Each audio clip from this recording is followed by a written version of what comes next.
We start, though, with the IMF's managing director, who's ringing the alarm on vaccine inequality.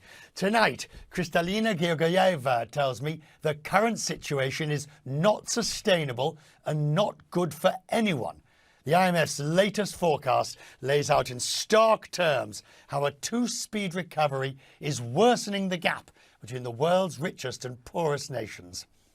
The WEO, the World Economic Outlook, says access to vaccines is the single biggest factor shaping economic recoveries in countries.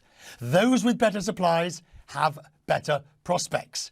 The US, UK and EU are now expected to enjoy more robust economic growth this year. Turn the coin. Countries that have struggled to obtain vaccines are paying the steep price. Nations like Japan and India are being particularly hit, as you can see in cuts in their economic growth forecasts. I spoke to the IMF's managing director earlier, and she told me it's not only poorer nations who suffer from this inequality. It's holding back the entire global recovery. It is not sustainable and it is not good for anyone. What we have today is a projection of 6%, as much as in April, but for advanced economies, it is half a percentage point up. For most developing countries and emerging markets, half a percentage point down. And the reason we are very concerned about it is because when the emerging economies and advanced economies are drifting apart, that inevitably means that we are holding the global recovery overall back. We have calculated that unless we work on addressing the two reasons why this is happening, vaccinate the rest of the world, and make sure there is more fiscal space for countries that are very constrained, we will see potentially loss for of emerging markets and advanced economies in terms of output. Right. But can I say what I'm most worried about in this divergence from the standpoint of the global economy? It is two risks that we have to be mindful of.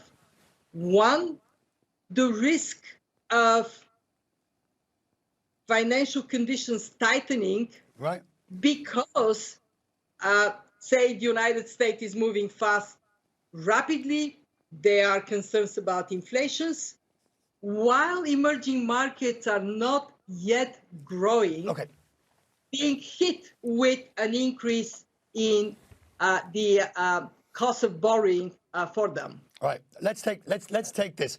Let's look first of all at that problem on the health side, which, as the IMF makes clear, it has to be where the decisions are made.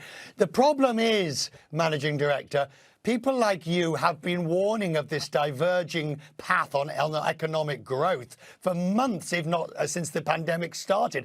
People don't seem to be listening. There aren't the policy responses. There isn't the vaccine donations. There isn't the large number of measures necessary to vaccinate the world.